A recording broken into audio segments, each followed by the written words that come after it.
الحمد لله وحده والصلاة والسلام على من لا نبي بعد أما بعد فإن خير الحديث كتاب الله وخير الهدي هدي محمد صلى الله عليه وسلم وشر الأمور محدثاتها وكل محدثة بدعة وكل بدعة ضلالة وكل ضلالة في النار فأعوذ بالله من الشيطان الرجيم يا أيها الذين آمنوا أطيعوا الله وأطيعوا الرسول ولا تبطلوا أعمالكم عن أبي هريرة رضي الله تعالى عنه قال قال رسول الله صلى الله عليه وسلم كل أمة يدخلون الجنة إلا من أبى قيل يا رسول الله من أبى قال من أطاعني دخل الجنة ومن عصاني فقد أبى عن عائشة رضي الله تعالى عنها قالت قال رسول الله صلى الله عليه وسلم من عمل عملا ليس عليه أمرنا فهو رد সম্মানিত উপস্থিতি সর্বপ্রথম আল্লাহ সুবহানাহু ওয়া তাআলার বারগাহে শুকরিয়া জ্ঞাপন করব যে আল্লাহ তাআলা সালাতুল জুমা আদায় করার লক্ষ্যে আমাদেরকে মসজিদে প্রেরণ করেছেন, যিনি বিচার দিবসের একচ্ছত্র অধিপতি, আমাদের হায়াত এবং মওতের মালিক, সে রব্বুল ইজ্জতের বারগাহে শুকরিয়া জ্ঞাপনার্থে আমরা বলি আলহামদুলিল্লাহ। অতঃপর সমগ্র মানব জাতির শিক্ষক, সমগ্র মানব জাতির পথপ্রদর্শক মুহাম্মদুর রাসূলুল্লাহ সাল্লাল্লাহু আলাইহি সাল্লামের উপর শতকোটি সালাত ও সালাম বর্ষিত হোক, আমরা বলি আল্লাহুম্মা আমিন। আজকে সংক্ষিপ্ত আলোচনার বিষয় হজ এর ফজিলত। উক্ত বিষয়ে তথ্য এবং তত্ত্ববহল আলোচনা করার চেষ্টা করব ইনশাআল্লাহুল আজিজ। আল্লাহ সুবহানাহু ওয়া তাআলা তার বান্দাদের জন্য জান্নাত দেওয়ার যত মাধ্যম তৈরি করেছেন, তার মধ্যে একটা মাধ্যম হচ্ছে হজ। আল্লাহ সুবহানাহু ওয়া তাআলা তার বান্দার উপরে যত ইবাদতকে ফরজ করেছেন, তার মধ্যে অন্যতম এক ইবাদত হচ্ছে হজ। আল্লাহ সুবহানাহু ওয়া তাআলা কোরআনুল কারীমের অনেক জায়গায় হজের ব্যাপারে উল্লেখ করেছেন। হজ যে ফরজ সে বিষয়ে বিভিন্ন জায়গায় তাগাদা রয়েছে। তার মধ্যে সূরা আল ইমরানের 57 নম্বর আয়াত 97 নম্বর আয়াতে আল্লাহ সুবহানাহু ওয়া তাআলা স্পষ্ট করে বলেছেন যে যারা সামর্থ্যবান, যাদের মক্কা মদিনা পর্যন্ত পৌঁছানোর খরচ আছে, অর্থাৎ পাথেও যাদের সংগ্রহে আছে, তাদের উপরে হজকে ফরজ করা হয়েছে। আল্লাহ সুবহানাহু ওয়া তাআলা বলেন, আর আল্লাহর উদ্দেশ্যে কাবা গৃহে তোমরা হজ পালন করতে আসো। আল্লাহ সুবহানাহু ওয়া তাআলা বলছেন সূরা আল ইমরানের 97 নম্বর আয়াতে, আর আল্লাহর উদ্দেশ্যে এই গৃহ অর্থাৎ কাবার কথা বলা হয়েছে, এই গৃহের হজ করতে আসো তোমরা যাদের সামর্থ্য রয়েছে। আয়াতের বাকি অংশ বলার আগে এখানে একটু বুঝে নিই আমরা যে হজ সবারই উপরে ফরজ নয়। যাদের সামর্থ্য রয়েছে কেবলমাত্র তাদের উপরে ফরজ। সলাত সবার উপরে ফরজ, সিয়াম সবারই উপরে ফরজ, জাকাত সবারই উপরে ফরজ নয়। জাকাত তাদের উপরে ফরজ যাদের নিসাব পরিমাণ অর্থ 1 বছর যাবৎ তার বাড়িতে জমা থাকে, কোথাও জমা থাকে। ঠিক তেমনই হজ হচ্ছে এমন একটা ইবাদত যেটা আল্লাহ তাআলা সবারই উপরে ফরজ করেননি। আল্লাহ তাআলা ফরজ করেছেন ওই সব ব্যক্তির উপরে যার হজ করার সামর্থ্য আছে। অর্থাৎ আল্লাহ সুবহানাহু ওয়া তাআলা কারোর উপরে জুলুম করেন না। একটা গরিব ভিখারি মিসকিন, তার অর্থ নেই, দিন আনে দিন খায় বা ঠিকমতো সংসার চলে না, আল্লাহ সুবহানাহু ওয়া তাআলা তার উপরে সলাতকে ফরজ করেছেন, তার উপরে সিয়ামকে ফরজ করেছেন, কিন্তু তার মাত্রা অতিরিক্ত বোঝা আল্লাহ তাআলা চাপাননি। তাকে বলেননি যে তোমাকে যে কোনো মূল্যে হজ পালন করতে যেতে হবে, আল্লাহ তাআলা বলেননি। সুতরাং অত্র আয়াতে আল্লাহ সুবহানাহু ওয়া তাআলা বলেন যে আর আল্লাহর উদ্দেশ্যে তোমরা এই গৃহের হজ পালন করো বা এই গৃহে আসো তোমরা হজ করার জন্য। সামর্থ্যবান ব্যক্তিদের জন্য আল্লাহ তাআলা বলছে, যাদের সামর্থ্য রয়েছে তাদের জন্য আমার এই গৃহের হজ করা ফরজ করা হলো। একেবারে স্পষ্ট আয়াত, ফরজ করা হলো। আর যে ব্যক্তি তা অমান্য করে, মানে সামর্থ্য আছে, টাকা পয়সা আছে, হজ করার মতন পাথেও আছে, এবিলিটি আছে, সামর্থ্য আছে তার, কিন্তু সে হজ করতে যায় না। আল্লাহ সুবহানাহু ওয়া তাআলা বলছেন যে তাহলে তোমরা জেনে রাখো যে আল্লাহ সুবহানাহু ওয়া তাআলা কারুর মুখাপেক্ষী নন। অর্থাৎ আমরা হজ করলে আল্লাহ তাআলার ভালো কিছু হবে, আমরা হজ না করলে আল্লাহ তাআলার কিছু হবে না, এরকম বিষয় না। আল্লাহ সুবহানাহু ওয়া তাআলা বলছে যে তোমরা এই গৃহের হজ করো যাদের সামর্থ্য রয়েছে। আর তোমরা শুনে রাখো তোমাদের উপরে এটাকে ফরজ করা হয়েছে যাদের সামর্থ্য আছে, সামর্থ্যবান মানুষ, টাকার দিক দিয়ে, শারীরিক আর্থিক সব দিক দিয়ে। তারপরেও যারা হজ করে না তারা জেনে রাখো আমি আল্লাহ তাআলা কারুর মুখাপেক্ষী নই যে তোমরা হজ করলে আমার কিছু একটা উন্নত হবে, এমনটা নই। দুনিয়াবাসী থেকে আল্লাহ সুবহানাহু ওয়া তাআলা অমুখাপেক্ষী।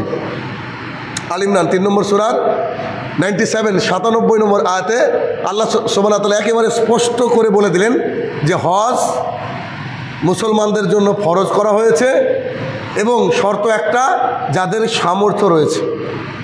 অনেক মুসলমানের সামর্থ্য আছে হজ করার, কিন্তু হজ করে না।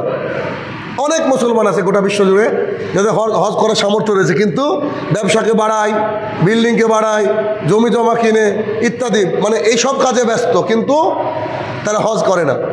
আল্লাহ সুবহানাহু ওয়া তাআলা তাদেরকে হুঁশিয়ারি দিয়ে বললেন যে তোমরা জেনে রাখো যে আল্লাহ সুবহানাহু ওয়া তাআলা গোটা দুনিয়া থেকে মানে অমুখাপেক্ষী, অর্থাৎ তিনি মুখাপেক্ষী নন। কারণ ইবনে ওমর রাদিয়াল্লাহু তাআলা আনহু বলেন, প্রসিদ্ধ হাদিস আমরা সবাই জানি, ইবনে ওমর রাদিয়াল্লাহু তাআলা আনহু বলেন রাসূলুল্লাহ সাল্লাল্লাহু আলাইহি ওয়াসাল্লাম বলেছেন যে ইসলাম দাঁড়িয়ে আছে 5টা খুঁটির উপরে, 5টা পিলারের উপরে। ইসলাম 5টি স্তম্ভের উপরে দাঁড়িয়ে আছে। তার 1 নম্বর স্তম্ভ হচ্ছে যে কালেমা, যেটাকে আমরা খুব ভালো করে বুঝি যে হচ্ছে এই যে তাওহীদ। তাওহীদটা কি? যে আল্লাহ সুবহানাহু ওয়া তাআলা এক এবং অদ্বিতীয়, তিনি কেবলমাত্র একমাত্র হক মাবুদ। আর মুহাম্মদ সাল্লাল্লাহু আলাইহি সাল্লাম আল্লাহ তাআলার প্রেরিত বান্দা এবং রসুল। এটা হচ্ছে 1 নম্বর খুঁটি ইসলামের। ইসলামের 1 নম্বর খুঁটি কি? তাওহীদ। তাওহীদটা কি? আল্লাহ সুবহানাহু ওয়া তাআলা এক এবং অদ্বিতীয়, এবং মুহাম্মদ সাল্লাল্লাহু আলাইহি সাল্লাম তার প্রেরিত বান্দা এবং রসুল, এইটাকে মেনে নেওয়ার নাম হচ্ছে তাওহীদ। 2 সালাত, মুমিনদের জন্য, মুসলমানের জন্য দিনে রাতে 5 ওয়াক্ত সালাতকে ফরজ করা হয়েছে। 3 যাকাত, যাদের সামর্থ্য রয়েছে তাদেরকে আল্লাহ সুবহানাহু ওয়া তাআলা যাকাত দেওয়ার জন্য বলেছে। 4 রমাদান মাসের সিয়াম, অর্থাৎ রমাদান মাস পেলে সিয়াম পালন করতে হবে, এটা একটা খুঁটি, এটা একটা স্তম্ভ, এটা একটা ফরজ ইবাদত। 5 বাইতুল্লাহর তওয়াফ তথা হজ। এই 5টা খুঁটির উপরে আমাদের ইসলামটা দাঁড়িয়ে আছে। যারা গরিব মানুষ তাদের জন্য আল্লাহ সুবহানাহু ওয়া তাআলা 2 খুঁটির বিচার নেবেন না, যাদের সামর্থ্য নাই। একটা হচ্ছে যাকাত আর একটা হচ্ছে হজ। কিন্তু যাদের সামর্থ্য আছে তাদের কিন্তু এই দুটো হিসাব দেওয়া লাগবে। অত্র হাদিস থেকে আমরা বুঝতে পারলাম যে ইসলামটা দাঁড়িয়ে আছে 5টা স্তম্ভের উপরে, খুঁটির উপরে। ঠিক যেমন করে এই বিল্ডিংটা দাঁড়িয়ে আছে বেশ কিছু খুঁটির জন্য, আপনার আমার বাড়িটা দাঁড়িয়ে আছে বেশ কিছু পিলারের উপরে, ঠিক তেমন ইসলামটা দাঁড়িয়ে আছে 5টা স্তম্ভের উপরে। 1 তাওহীদ, অর্থাৎ আল্লাহ তাআলা হক মাবুদ, তিনি ছাড়া পৃথিবীতে কোনো হক মাবুদ নাই। অর্থাৎ অনেক মাবুদ আছে কিন্তু হক মাবুদ নাই। আর রাসূলুল্লাহ সাল্লাল্লাহু আলাইহি ওয়াসাল্লাম তার প্রেরিত বান্দা এবং রসুল। 2 নম্বর হচ্ছে সালাত, যা প্রতিদিন আদায় করতে হবে। 3 নম্বর হচ্ছে যাকাত, যা সামর্থ্যবান ব্যক্তিরা দিবে। 4 নম্বর হচ্ছে রমাদান, যা বছরে একবার আসে, সবার জন্য ফরজ। আর 5 নম্বর হচ্ছে হজ, যার সামর্থ্য আছে তারা করবে। অত্র হাদিস থেকে আমরা বুঝতে পারলাম যে ইসলামটা দাঁড়িয়ে আছে 5টা স্তম্ভের উপরে। সামর্থ্যবান ব্যক্তি হজ না করলে একটা খুঁটি তার ভেঙে গিয়েছে, বুঝতে হবে। তাহলে সেই খুঁটিকে কি করতে হবে? মেরামত করার ব্যবস্থা করতে হবে, নইলে আল্লাহ সুবহানাহু ওয়া তাআলার কাছে কি অপমানিত হতে হবে মানুষকে। আবু হুরায়রা রাদিয়াল্লাহু তাআলা আনহু বলেন রাসূলুল্লাহ সাল্লাল্লাহু আলাইহি ওয়াসাল্লাম একদিন বক্তৃতা দিচ্ছিলেন, ভাষণ দিচ্ছিলেন। সাহাবী আবু হুরায়রা রাদিয়াল্লাহু তাআলা আনহু বলেন একদিন মুহাম্মদ রাসূলুল্লাহ সাল্লাল্লাহু আলাইহি সাল্লাম আমাদের সামনে খুতবা দিচ্ছিলেন বা ভাষণ দিচ্ছিলেন। এমতো অবস্থায় কথা বলার সময়, ভাষণ দেওয়ার সময় তিনি বললেন যে তোমাদের উপরে হজকে ফরজ করা হয়েছে। সাহাবায়ে কেরাম ছিলেন, রাসূলুল্লাহ সাল্লাল্লাহু আলাইহি ওয়াসাল্লাম বক্তৃতা দিতে গিয়ে বলছেন যে তোমাদের উপরে হজকে ফরজ করা হয়েছে। এক ব্যক্তি উঠে বললেন যে আমাদের উপরে কি প্রত্যেক বছর হজকে ফরজ করা হয়েছে? রাসূলুল্লাহ সাল্লাল্লাহু আলাইহি ওয়াসাল্লাম শুনলেন, কিছু বললেন না। ওই ব্যক্তি আবারও বললেন যে আমাদের উপরে কি প্রত্যেককে কি প্রত্যেক বছর হজ করার কথা বলা হয়েছে? রাসূলুল্লাহ সাল্লাল্লাহু আলাইহি ওয়াসাল্লাম শুনলেন, তাও কিছু বললেন না।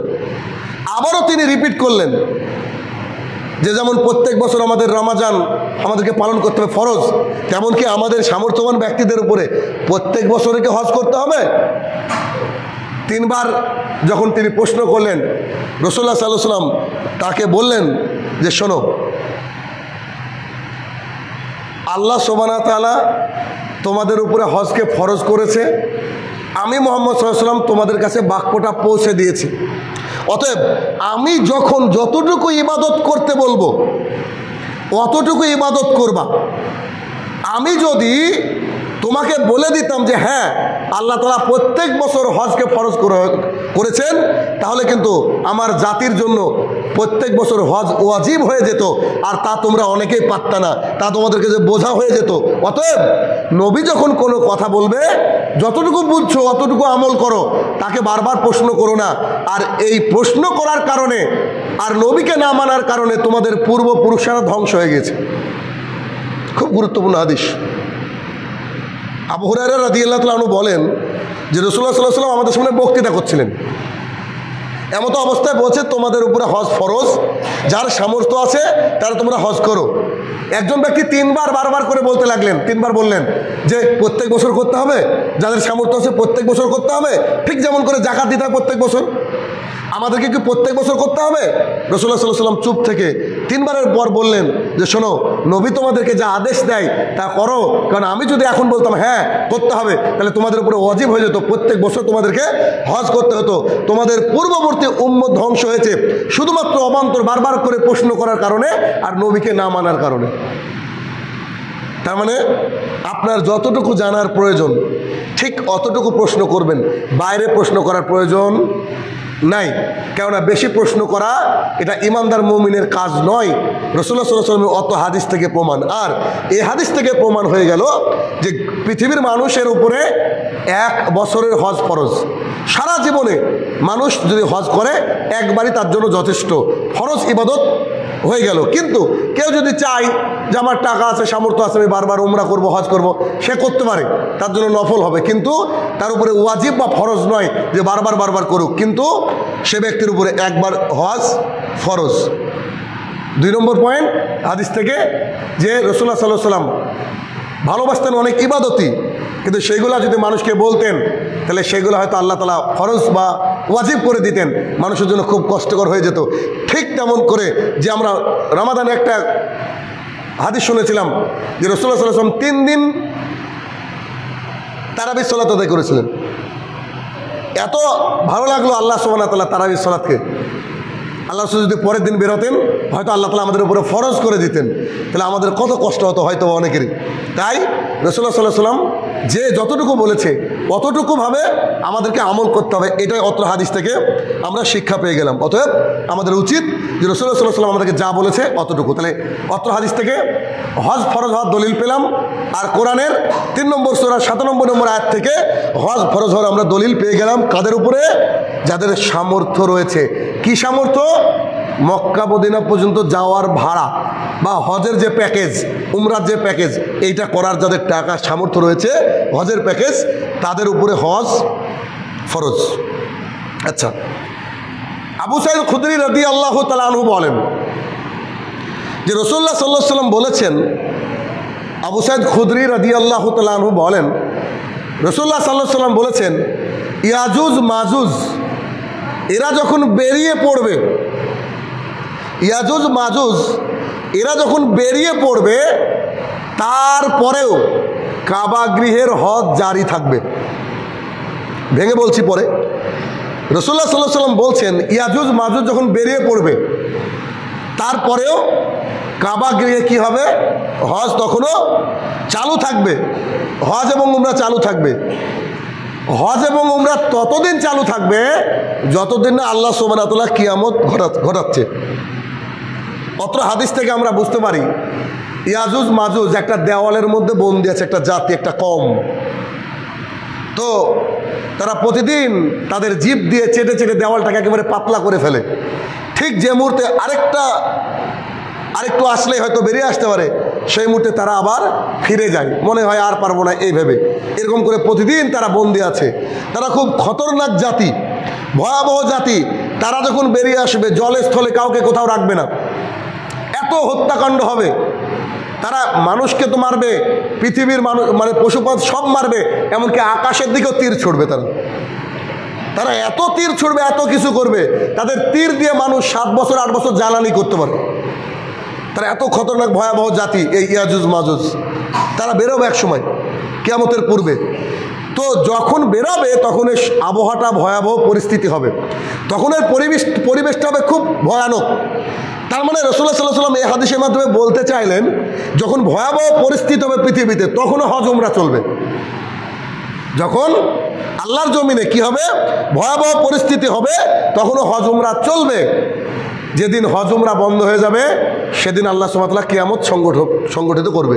অর্থাৎ যখন হজ উমরা একেবারে বন্ধ হয়ে যাবে আল্লাহ সুবহানাহু ওয়া তাআলা তখন কি করবে, কিয়ামত সংগঠিত করবে। তখন আমাদের কি হবে, আমাদের উপরে কিয়ামত চলে আসবে।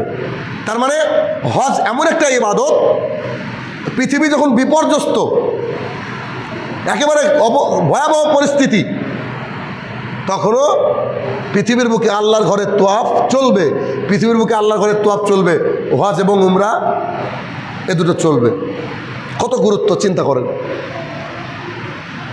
উমর রাদিয়াল্লাহু তাআলা আনহু বলেন, এটা একটা ভয়াবহ হাদিস, কঠিন কথা, মানে উমর রাদিয়াল্লাহু তাআলার তরফ থেকে এই কথাটা খুব কঠিন কথা, ব্যাখ্যা হয়তো অন্যরকম রয়েছে। উমর রাদিয়াল্লাহু তাআলা আনহু বলেন, যাদের সামর্থ্য আছে মক্কা মদিনায় গিয়ে ঘুরে আসতে পারবে, এই টাকা আছে। কিসের টাকা তা না, জমিয়ে রেখেছেন তারা। উমর রাদিয়াল্লাহু তাআলা আনহু বলেন, যাদের সামর্থ্য আছে হজ করার, হজ সম্পাদন করার, তারা যদি হজ না করে, যাদের আর্থিক অবস্থা ভালো আছে তারপরেও সামর্থ্য রয়েছে হজ করার, তারপরেও যদি তারা হজ না করে, তো তারা যদি মারা যায় তো আল্লাহ তাআলার কাছে ইহুদি এবং নাসারা হিসাবে মৃত্যুবরণ করবে। লাখো কোটি মুসলমানের সামর্থ্য আছে হজ করার। কাশ্মীর ঘুরতে যায় 2 লাখ টাকা খরচ করে, লাদাখ ঘুরতে যায় 5 লাখ টাকা খরচ করে, নানান পৃথিবীর বিভিন্ন দেশ, সুইজারল্যান্ড, কুয়েত, কাতার, দুবাই, মালদ্বীপ ঘুরতে যায় বহু মুসলমান। তাদের ওইখানে ঘুরতে যাওয়ার টাকা আছে, কিন্তু হজ করার বেলায় তারা মনে করে এটা লস। উমর ইবনুল খাত্তাব রাদিয়াল্লাহু তাআলা এই বাক্যটা ভয়াবহ বাক্য। তিনি বলতে চাইলেন যে ব্যক্তির সামর্থ্য আছে সে ব্যক্তি যদি হজ না করে সে আল্লাহ তাআলার কাছে উঠবে এমন অবস্থায় সে ছিল ইহুদি, সে ছিল নাসারা, অর্থাৎ মুসলমান হিসাবে উঠবে না। তবে আলেম ওলামাদের মতামত এই অংশটুকু নিয়ে যে কোনো ব্যক্তি যদি হজের সামর্থ্য থাকে তারপরেও হজ না করে সে কি অমুসলমান হবে, এই যে ইহুদি নাসারা, তো বেশিরভাগ আলেমরা বলছেন না, অমুসলমান হবে না, এর জন্য ভয়াবহ পাপ তার হবে। কিন্তু উমর রাদিয়াল্লাহু তাআলা হজের যে গুরুত্ব, হজের যে ফজিলত, এটাকে বোঝাতে গিয়ে তিনি এই বাক্য ব্যবহার করেছেন। তার মানে ইহুদি নাসারাদের মতো পরিস্থিতি হয়ে যাবে কোনো মুসলমান যদি কি করে, সামর্থ্য থাকার পরেও হজ পালন না করে। তাহলে যাদের সামর্থ্য আছে অবশ্যই তাদের কি করা উচিত, হজ পালন করা উচিত। এবার হজ পালনে বিভিন্ন আহকাম রয়েছে, যেমন সালাত আদায় করতে গেলে ওযু রয়েছে, রুকু রয়েছে, সুজুদ সেজদা রয়েছে, কওমা রয়েছে, দাঁড়িয়ে থাকা রয়েছে, তারপরে সালাম ফেরানো রয়েছে। এই যে বিভিন্ন আহকাম রয়েছে, হজের কিন্তু বিভিন্ন আহকাম রয়েছে। আর হজের বিভিন্ন আহকামের রয়েছে বিভিন্ন রকমের নেকি। হজের যত রকমের আহকাম রয়েছে তাদের মধ্যে রয়েছে বিভিন্ন রকমের নেকি। আর এই নেকিগুলো আমরা একটু একটু করে দেখব ইনশাআল্লাহ। তার প্রথম নম্বর নেকি,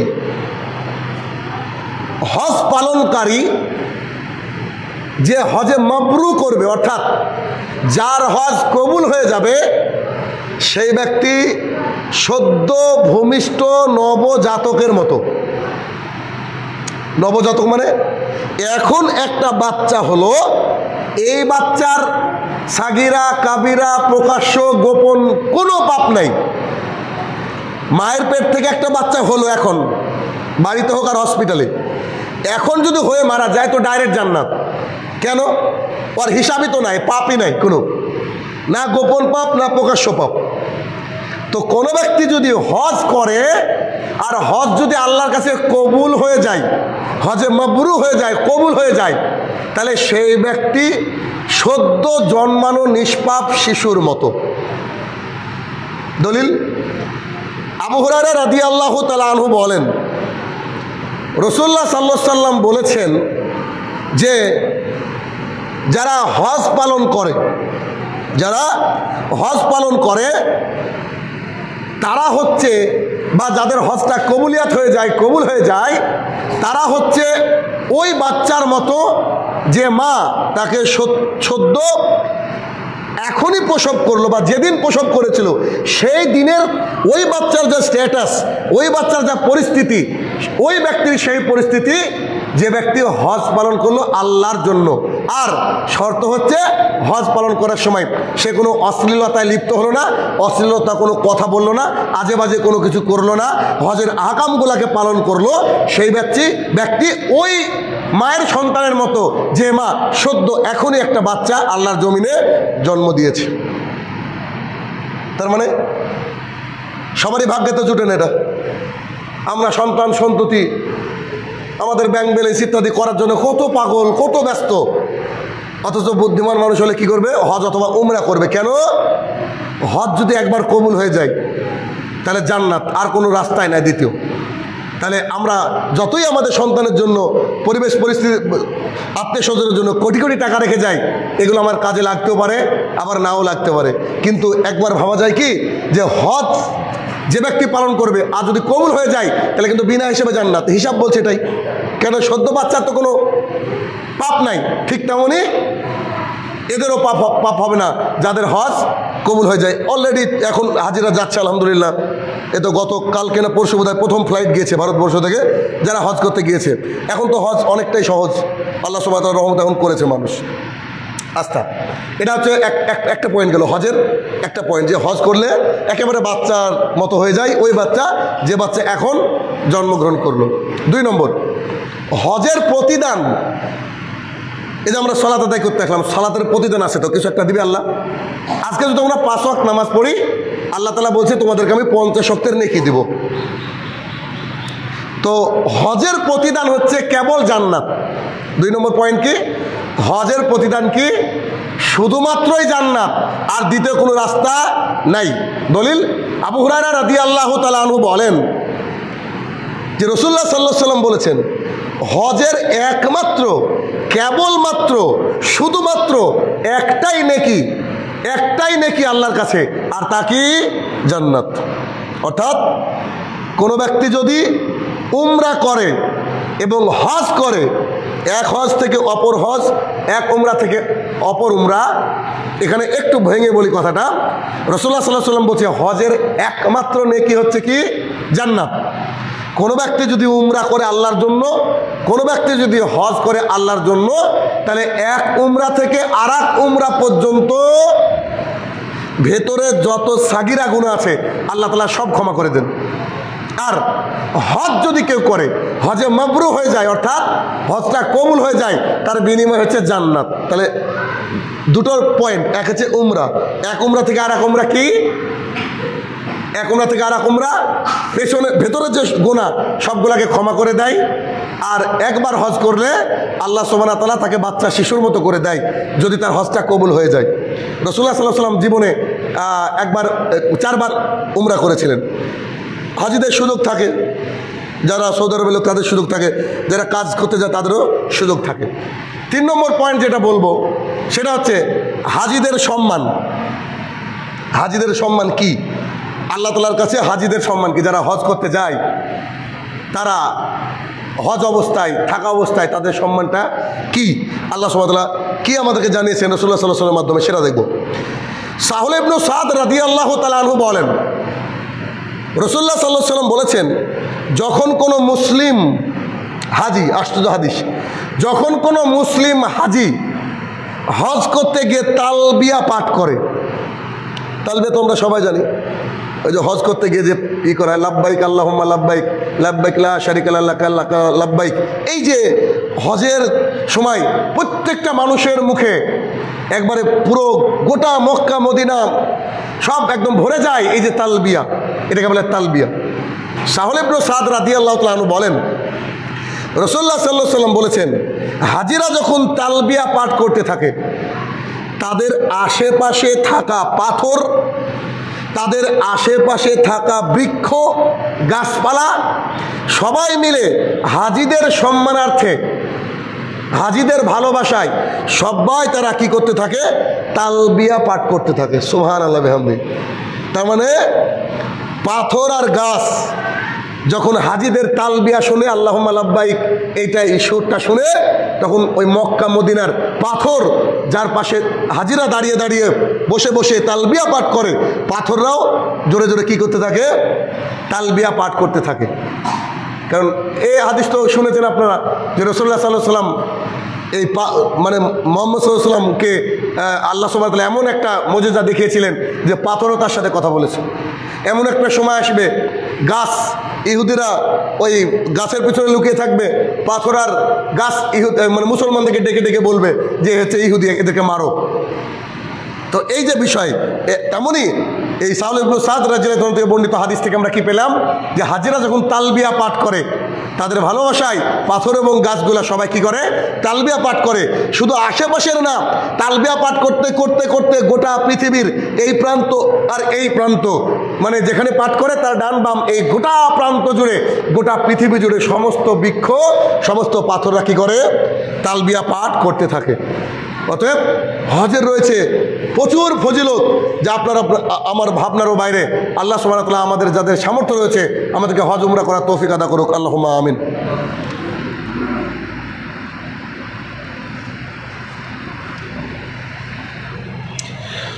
আলহামদুলিল্লাহি ওয়াহদা ওয়াসসালাতু ওয়াসসালামু আলা মান লা নাবিয়্যা বাদা, আম্মা বাদ। আমরা জানছিলাম যে হজের ফজিলত বা হজের বিভিন্ন আহকামের যে ফজিলত রয়েছে, সেই ফজিলত সম্পর্কে আমরা জানছিলাম। তারপরের ফজিলত হচ্ছে হজ এবং উমরা মানুষের দারিদ্রতা দূর করে এবং গুনাহকে মোচন করে দেয়, পাপকে মোচন করে দেয়। আর মানুষ যদি গরিব থাকে, সে মানুষের গরিবিটাকে আল্লাহ তাআলা দূর করে দেয়। অথচ আপাত দৃষ্টিতে মনে হবে হজ উমরা করলে তো আমাদের টাকা পয়সা নষ্ট হবে। না, হজ উমরা করলে আল্লাহ সুবহানাহু ওয়া তাআলা কি করবে, মানুষকে দারিদ্রতা যে তার গরিবী, সেটাকে আল্লাহ সুবহানাহু ওয়া তাআলা কি করবে, ওটাকে দূর করে দিবে। আব্দুল্লাহ ইবনে মাসউদ রাদিয়াল্লাহু তাআলা আনহু বলেন, রাসূলুল্লাহ সাল্লাল্লাহু আলাইহি ওয়াসাল্লাম বলেছেন যে তোমরা হজ এবং উমরা করো, তোমরা হজ এবং উমরা করো এবং তার মধ্যে ধারাবাহিকতা বজায় রাখো। সুযোগ হলে মাঝে মাঝে উমরাতে চলে যাও, তোমরা ধারাবাহিকতা বজায় রাখো। কেননা এ দুটি মুমিনের সমস্ত গুনাহকে ঝরিয়ে দেয় এবং একজন মুমিনদেরকে কি করে, মুমিনরা যদি মানে গরিব হয়, দারিদ্রতায় ভুগে, খেতে না পায়, তো আল্লাহ সুবহানাহু ওয়া তাআলা তার জন্য খাবারের ব্যবস্থা করবে। আল্লাহ সুবহানাহু ওয়া তাআলা তাকে তার দারিদ্রতা মুছে দিবে। ঠিক যেমন করে লোহা এবং সোনা হাপড়ের বাড়িতে, কামারের বাড়িতে লোহা এবং সোনার উপরে যে মরিচা পড়ে থাকে বা ওই যে কিছু পড়ে থাকে, সেগুলো যেমন জংগুলা ছুটিয়ে দেয়, কামার হাপড়ের বাড়িতে জংগুলা যেমন ছুটে যায়, ঠিক তেমনই তোমরা হজ এবং উমরা করতে থাকো, ধারাবাহিকতা বজায় রাখো, তাহলে আল্লাহ সুবহানাহু ওয়া তাআলা তোমাদের মধ্যে থেকে পাপকে ঝরিয়ে দেবে এবং দারিদ্রতাকে ঝরিয়ে দেবে। চিন্তা করেন তাহলে। অনেক মানুষই সৌদি আরবের বুকে মাঝে মাঝে কিন্তু এই হজ উমরা তারা করতে যায়, মানে উমরা খাস করে করতে যায়। একই হাদিসের শেষের দিকে রাসূলুল্লাহ সাল্লাল্লাহু আলাইহি ওয়াসাল্লাম বললেন, আর শুনে রাখো, কবুল হজের একমাত্র নেকি সেটা হচ্ছে জান্নাত, আর কোন কিছু না। আর আমরা মানুষ যারা, তাদের তো মূল টার্গেটই জান্নাত, অন্য আর কিছু না। কারণ আপনি আমি 50, 60, 70 বছর বাঁচবো দুনিয়ার বুকে, কতদিন বাঁচবেন আমরা জানি না, কিন্তু মারা যাওয়ার পরের জীবনটা চিরকালীন জীবন। তাহলে ওইটা যদি আসল জীবন হয়, ওই জীবনটা তোমাকে কনফার্ম করতে হবে, ওই জীবনটা চেষ্টা করতে হবে, ওই জীবনটা ভালো থাকা। তাহলে আমাদেরকে ভালো থাকার চেষ্টা করতে হবে যদি আমরা সামর্থ্যবান হই। তবে এরপরের ফজিলত হচ্ছে হজ হচ্ছে পৃথিবীর মধ্যে অন্যতম শ্রেষ্ঠ জিহাদ। হজ কি শ্রেষ্ঠ জিহাদ। কেমন? আম্মা জান আয়েশা রাদিয়াল্লাহু তাআলা আনহা বলেন, হে আল্লাহর রাসূল সাল্লাল্লাহু আলাইহি সাল্লাম, আমরা তো জিহাদে যেতে চাই, তা আমাদেরকে জিহাদে যাওয়ার ব্যবস্থা করে দেন, আমরা মহিলা মানুষ। রাসূলুল্লাহ সাল্লাল্লাহু আলাইহি সাল্লাম বলছে যে তোমাদের জিহাদ হচ্ছে তোমরা হজ করতে যাও। তোমাদের জিহাদ কি? তোমরা হজ করতে। অনেক মহিলারা প্রশ্ন করে যে জিহাদ তো মানে ছেলেদের জন্য রয়েছে, আমাদের জন্য নাই। হ্যাঁ, তাদের জন্য রয়েছে। তার কি? জিহাদ হচ্ছে হজ করা। আবার আরেকটা হাদিস আয়েশা রাদিয়াল্লাহু আনহা থেকে বর্ণিত, আয়েশা রাদিয়াল্লাহু তাআলা আনহা বলেন যে আল্লাহ রাসূল সাল্লাল্লাহু আলাইহি ওয়াসাল্লামকে মানে জিজ্ঞাসা করা হলো যে মহিলাদের কি কোনো জিহাদ আছে? মহিলারা কি জিহাদের টেক পার্ট করতে পারে, অংশগ্রহণ করতে পারে? মহিলাদেরকে জিহাদ আছে? রাসূলুল্লাহ সাল্লাল্লাহু আলাইহি ওয়াসাল্লাম বলছে হ্যাঁ, জিহাদ আছে মহিলাদের, তবে তা যুদ্ধ নয়, তা সহজ জিনিস। মহিলারা যদি হজ করে তাদেরকে জিহাদের সমতুল্য নেকি দেওয়া হয় বা জিহাদের চেয়ে বেশি নেকি দেওয়া হয়। এখান থেকে বোঝা গেল যে হজ হচ্ছে কি জিহাদের চেয়েও শ্রেষ্ঠ একটা ইবাদত। যদিও অনেক হাদিসে এসছে রাসূলুল্লাহ সাল্লাল্লাহু আলাইহি ওয়াসাল্লাম বলেছেন যে শ্রেষ্ঠ আমল কি, তো শ্রেষ্ঠ আমলের মধ্যে দেখেছে হজ একটা। এরপরের পয়েন্ট হচ্ছে শ্রেষ্ঠ আমল, হজ একটা শ্রেষ্ঠ আমল। দলিল আবু হুরায়রা রাদিয়াল্লাহু তাআলা আনহু বলেন, রাসূলুল্লাহ সাল্লাল্লাহু আলাইহি ওয়াসাল্লামকে জিজ্ঞাসা করা হলো সবচেয়ে শ্রেষ্ঠ আমল কি, ভালো আমল কি? তখন রাসূলুল্লাহ সাল্লাল্লাহু আলাইহি ওয়াসাল্লাম বললেন সবচেয়ে শ্রেষ্ঠ আমল হচ্ছে ঈমান আনা। কি আনা? তাওহীদ গ্রহণ করা, ঈমান আনা। 2 নম্বর হচ্ছে জিহাদ, আর 3 নম্বর হচ্ছে হজ। দেখেন পৃথিবীর 3টে শ্রেষ্ঠ আমল। 1 ঈমান আনা, আলহামদুলিল্লাহ আমরা ঈমান এনেছি, এখন তার উপরে থাকতে হবে। 2 জিহাদ, আর 3 হজ। তাহলে হজ হচ্ছে সমস্ত আমলের মধ্যে একটা শ্রেষ্ঠ আমল। এরপরে আশ্চর্য একটা সফলতা হাজিদের, আশ্চর্য একটা কি বলবো আল্লাহর তরফ থেকে পাওয়া। তারপরের পয়েন্ট হচ্ছে হাজিরা হচ্ছে আল্লাহ তাআলার মেহমান। হাজিরা কি? আল্লাহ সুবহানাহু ওয়া তাআলার মেহমান। যারা হজ এবং উমরা করবে ওরা হচ্ছে আল্লাহ তাআলার মেহমান। দলিল আবু হুরায়রা রাদিয়াল্লাহু তাআলা আনহু বলেন, রাসূলুল্লাহ সাল্লাল্লাহু আলাইহি ওয়াসাল্লাম বলেছেন যে আল্লাহর মেহমান হচ্ছে 3টে দল। আল্লাহর মেহমান কটা দল? আল্লাহর মেহমান হচ্ছে 3টে দল। 3টে দল হচ্ছে আল্লাহ তাআলার মেহমান। তারা কারা? যারা আল্লাহর রাস্তায় যুদ্ধকারী, অর্থাৎ জিহাদকারী, এরা চার আল্লাহর মেহমান। এই জন্যই তো যারা জিহাদ করে, জিহাদ অবস্থায় মারা যায়, আল্লাহ সুবহানাহু ওয়া তাআলা কি বলেন, রাসূল সাল্লাল্লাহু আলাইহি ওয়াসাল্লাম কি বলেছেন যে ওদেরকে তোমরা গোসল টোসল দিও না, ওই অবস্থায় দিয়ে দাও। কেন? কিয়ামতের মাঠে তারা আল্লাহর কাছে ওই অবস্থা উঠবে, স্পেশাল মানুষ ওরা। তো 3টে দল আল্লাহ তাআলার মেহমান। এক হচ্ছে কি? আল্লাহর রাস্তায় যারা জিহাদ করে, যুদ্ধ করে। 2 আল্লাহর জন্য যারা হজ পালন করে, যারা হজ পালন করে তারা কার মেহমান? আল্লাহ তাআলার মেহমান। 3 যারা আল্লাহ তাআলার জন্য উমরা পালন করে, এরা হচ্ছে আল্লাহ তাআলার মেহমান। 3টে দল আল্লাহ তাআলার মেহমান। 1 জিহাদকারী, যারা আল্লাহর রাস্তায় জিহাদ করে। 2 যারা হজ পালন করে। 3 যারা হচ্ছে উমরা পালন করে, যারা উমরা করে তারা হচ্ছে আল্লাহ তাআলার ঘরের মেহমান। আচ্ছা, এরপরে কোনো ব্যক্তি যদি, ফজিলত দেখেন, কোনো ব্যক্তি যদি হজ করতে গিয়ে মারা যায়, কোনো ব্যক্তি যদি হজ করতে গিয়ে মারা যায়, সেই ব্যক্তি কিয়ামতের মাঠে ওই তালবিয়া পাঠ করতে করতে উঠবে। তালবিয়া পাঠ করতে করতে আল্লাহর কাছে উঠবে। মানে এমনি উঠবে না, অন্যান্য মানুষ বিভিন্নভাবে উঠবে, কিন্তু সেই ব্যক্তি ওই যে আল্লাহুম্মা লাব্বাইক লা শারিকা লাকা লাব্বাইক এইটা বলতে বলতে উঠবে। তখনই বোঝা যাবে সেই ব্যক্তি জান্নাতে যাওয়ার হকদার। কেমন? দলিলটা কি রয়েছে যে ইবনে আব্বাস রাদিয়াল্লাহু আনহু বলেন যে একদিন আরাফাতের ময়দানে রাসূলুল্লাহ সাল্লাল্লাহু আলাইহি ওয়াসাল্লাম আর আমরা ছিলাম। এমতো অবস্থায় একজন ব্যক্তি তার ঘোড়ার উপরে, সওয়ারির উপরে ছিল, তার বাহন ছিল, যেটা ঘোড়া বা উট জানি না, সওয়ারির উপরে ছিল। হঠাৎ করে সওয়ারির উপর থেকে পড়ে তার ঘাড়টা মটকে গেল, এবং সঙ্গে সঙ্গে সেই ব্যক্তি মারা গেল।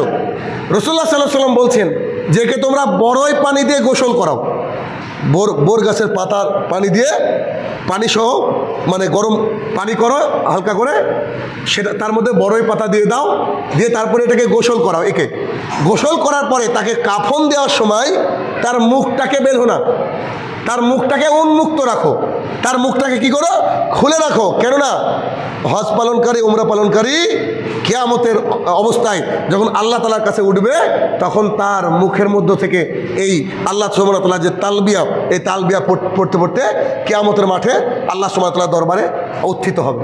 সুবহানাল্লাহ।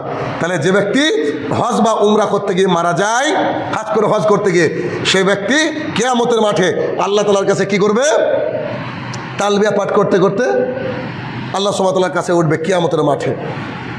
এরপরে হজ করতে গিয়ে, উমরা করতে গিয়ে এই যে হাজরে আসওয়াদ রয়েছে, হাজরে আসওয়াদ, এই হাজরে আসওয়াদকে চুমু খাওয়া আর রুকনে ইয়ামানি বলে একটা পাথর আছে এক সাইড রয়েছে, ওটাকে স্পর্শ করা, এটা হচ্ছে একটা বিশাল বড় ফজিলতের কাজ, অনেক বড় ফজিলত। যদিও এটা কিন্তু পাথরের কোনো ক্ষমতা নেই। উমর রাদিয়াল্লাহু তাআলা চুমু খাওয়ার সময় বলেছিলেন যে পাথর তোমার কোনো ক্ষমতা নাই, আমি আমার রসুলকে দেখেছি তোমাকে চুমু খেতে, তাই আমি চুমু খেয়েছি। পাথরের কোনো ক্ষমতা নেই, কিন্তু ফজিলত রয়েছে। কেন? এটা হচ্ছে জান্নাতের পাথর। অনেক হাদিস এসেছে, রাসূল সাল্লাল্লাহু আলাইহি ওয়াসাল্লাম বলেছে যে এই জান্নাতের এই যে পাথরটা, এই পাথরটা আল্লাহ তাআলা যেদিন পাঠিয়েছিলেন এই পৃথিবীতে, একেবারে দুধের মতো ফকফকে সাদা ছিল এই পাথরটা। কিন্তু যখন মানুষ সেটাতে চুমু দিতে শুরু করেছে, আদম সন্তানের পাপ টানতে টানতে টানতে টানতে এটা একেবারে কালো হয়ে গেছে। রাসূলুল্লাহ সাল্লাল্লাহু আলাইহি ওয়াসাল্লাম একটা হাদিসের মধ্যে বলছেন, যদি এই রুকনে ইয়ামানি আর এই হাজরে আসওয়াদ, ব্ল্যাক স্টোন, এটাতে মানুষ চুমু না দিত, ওইরকম অবস্থায় ছেড়ে দিত, তাহলে তাদের দুই সাইড থেকে এত আলো বেরোতো, গোটা পৃথিবী আলোকিত হয়ে যেত। সুবহানাল্লাহ। মানে মানুষের পাপ টেনে টেনে এমন হয়ে গেছে যে ওটা একদম কালো হয়ে গেছে। আর ছিল তো এরকম। এখন চুমু খেতে খেতে খেতে মানুষের চুমু, চিন্তা করেন যে এতটা গলাটা এতটা ঢুকে যায়, চারিদিকে চাঁদির পাত দিয়ে মোড়ানো আছে, আর এটা সবাই চিন্তা করে কি একবার চুমু খেলে আমার পাপটা টেনে নিবে। পাথরটা কি করে মানুষের পাপটাকে টেনে নেয়, কিন্তু পাথরের ক্ষমতায় নাই। ওটা কার ক্ষমতায়? আল্লাহ সুবহানাহু ওয়া তাআলার ক্ষমতায়। ইবনে উমর রাদিয়াল্লাহু তাআলা আনহু বলেন যে ব্যক্তি হাজরে আসওয়াদ ও রুকনে ইয়ামানি দুটো পাথর স্পর্শ করবে মানে ছুবে আর কি, তার গুনাহ ঝরে যাবে, তার কোনো গুনাহ থাকবে না। যদি স্পর্শ করা হয় তাহলে তার গুনাহ থাকে না। আর হাজরে আসওয়াদ আর এই রুকনে ইয়ামানি, এটা হচ্ছে কি যে কিয়ামতের দিন হাজরে আসওয়াদ, খাস করে যখন হাজরে আসওয়াদ উঠবে, হাজরে আসওয়াদের দুটো চোখ থাকবে, একটা মুখ থাকবে। তখন যারা যারা চুমু খেয়েছে হাজরে আসওয়াদে, আল্লাহ সুবহানাহু ওয়া তাআলাকে বলে দেবে যে এই ব্যক্তি আমাকে চুমু খেয়েছে, এই ব্যক্তি আমাকে চুমু খেয়েছে, আল্লাহ সুবহানাহু ওয়া তাআলা তাকে ক্ষমা করে দাও। আর আল্লাহ তাআলা কি করবে? তাকে ক্ষমা করে দেবে। হাজরে আসওয়াদে চুমু খাওয়া চারটিখানিক ব্যাপার না। আপনি যদি চেষ্টা করেন, দেখা যাবে আল্লাহ ভাগ্যে লিখে রাখলে সহজে হয়ে যাবে।